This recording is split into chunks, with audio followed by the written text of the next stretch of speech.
Hi, ഞാൻ സീന. വനിതയിൽ എഡിറ്ററാണ്. വനിത മാഗസിനിലാണ് work ചെയ്യുന്നത്.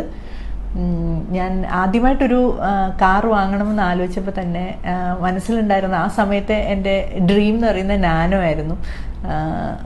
Nano വാങ്ങിയിട്ടിപ്പോൾ 6 വർഷമായി. നാനോ എന്നല്ല, നാനു എന്ന് തന്നെയായിരുന്നു വിളിച്ചിരുന്നത്. അത്രയും ഫേവറേറ്റ് ആയിട്ടുള്ള ഒരു കാറായിരുന്നു എനിക്ക്.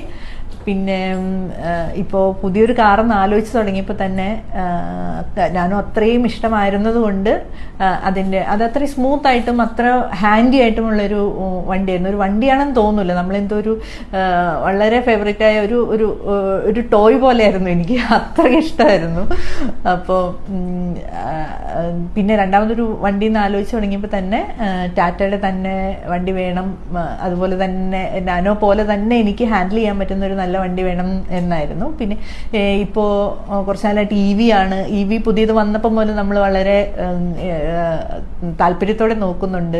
ഇ വി വേണം എന്നുണ്ടായിരുന്നു. അങ്ങനെ നോക്കിയപ്പോൾ പഞ്ച് പലരും ഫ്രണ്ട്സിനൊക്കെ വാങ്ങിയിട്ടുണ്ട്. അപ്പോൾ നല്ല രസമായിട്ട് തോന്നി, പഞ്ച് വേണം തോന്നി. അപ്പോൾ ഞാൻ ഇതുവഴി കടന്നു പോകുമ്പോഴെല്ലാം നോക്കുമായിരുന്നു, ഷോറൂമിൽ പഞ്ചുണ്ടോ എന്ന് നോക്കുമായിരുന്നു. അങ്ങനെ നോക്കിയായിരിക്കും അവസാനം കയ്യിൽ വന്നത് പഞ്ച് തന്നെയാണ്. ഇപ്പോൾ ഇന്ന് ഞാൻ പുതിയ വണ്ടി ഡെലിവറി എടുക്കുകയാണ്. പുതിയ പഞ്ച് ഇ വി.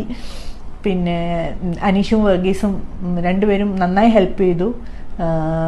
നല്ല ടെസ്റ്റ് ഡ്രൈവും എല്ലാം പോയി പല പ്രാവശ്യം എടുത്തു. ഏറ്റവും ഇഷ്ടപ്പെട്ട വണ്ടിയാണ്. അങ്ങനെ ഇന്ന് മുതൽ നാനൂന് പകരം പഞ്ച് ലൈഫിൻ്റെ ഭാഗമാകാണ് എൻ്റെ സന്തോഷം. Thank you ലെക്സോൺ for the very good service. Thank you so much.